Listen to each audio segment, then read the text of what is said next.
In our meditation on the larger Catechism, we are looking now at question number 133, which reads as follows. What is the reason annexed to the fifth commandment, the more to enforce it?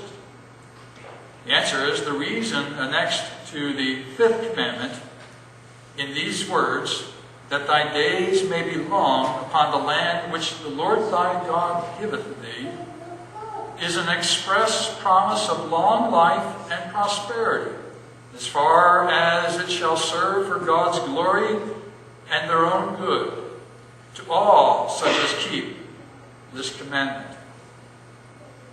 We come now to conclude our meditation on the fifth commandment, which was to honor our father and our mother. And this commandment is interesting in that it provides a positive motivation for obedience.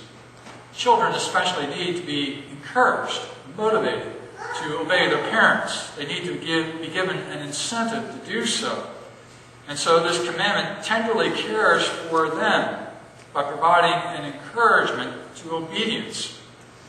It's an encouragement that applies to all of us in every circumstance of life. Whether we are citizens in the broader community or members within the church, as we honor those who are given charge over our souls, God honors us, blesses us with long life, with prosperity. You know that it's true. You think of the criminal who engages in a scandalous or wicked lifestyle in the public community, and civil authorities will come in and shorten that individual's life, make life more difficult. You live a reckless life, not heeding what your parents told you about the dangers of alcohol or what have you. That will have an impact on the length of your life. You smoke to no end, you drink alcohol to no end, you are up late at night and all the rest of it. That will have an impact on your health and the length of your life. Obedience to God and His commandments provides life, blessing, peace, joy. But disobedience brings trouble. The prophet Isaiah says that the way of the wicked is hard. And that is true. It shortens one's life. So here we have a promise of long life and prosperity given to us by the Lord Himself. God is not opposed to us living long lives, living healthy lives, enjoying extended capacities through the course of life. You recall Moses, even at a great age, was still possessed of a strong body and a clear mind. God blesses His people with good health through their days. He prospers them.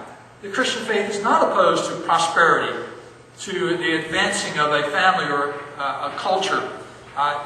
It comes with God's blessing, and so it is to be enjoyed and received as such. It's not wrong to be wealthy. Prosperity is God's blessing. And families should enjoy that prosperity, passing it on from one generation to the next.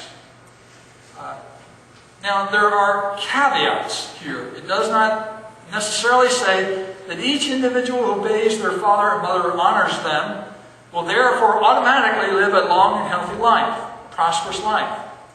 The caveat is that it's as far as it shall serve God's glory, on the one hand, and their own good on the other. So there are two concerns that God has in giving us this promise. First, His own glory. It may not be to your good to live a very long life, or to live in a prosperous condition.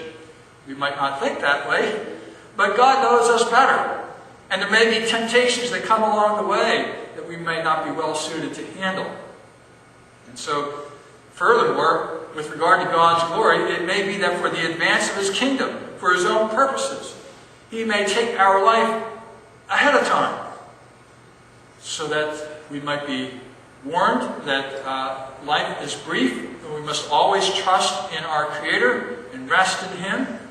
We might see the faithfulness of a godly Christian witness and learn from that to rest in Christ.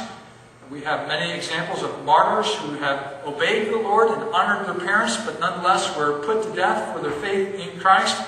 This served God's greater glory. And we need to be reminded that what is uppermost for us is not our personal comfort and well-being, but the glory of God. And all needs to be surrendered to that glory. And God is concerned for our own good. And so sometimes it's to our good that we not enjoy such blessings in this life. We will certainly enjoy the fullness of them in the life to come. Christ, by His work, gives us everlasting life, life without end in His kingdom. Christ blesses us with prosperity that goes beyond anything that we could ever experience in this life. The kingdom of heaven is laid up for all those who are joined by faith in Jesus Christ. So as Christ honored His Father and obeyed His Father's will in all of life, He provides us with the blessing of life, everlasting, of riches beyond any consideration. And so God's blessing is on us, and His promises will be fulfilled in us, either in this life or in the life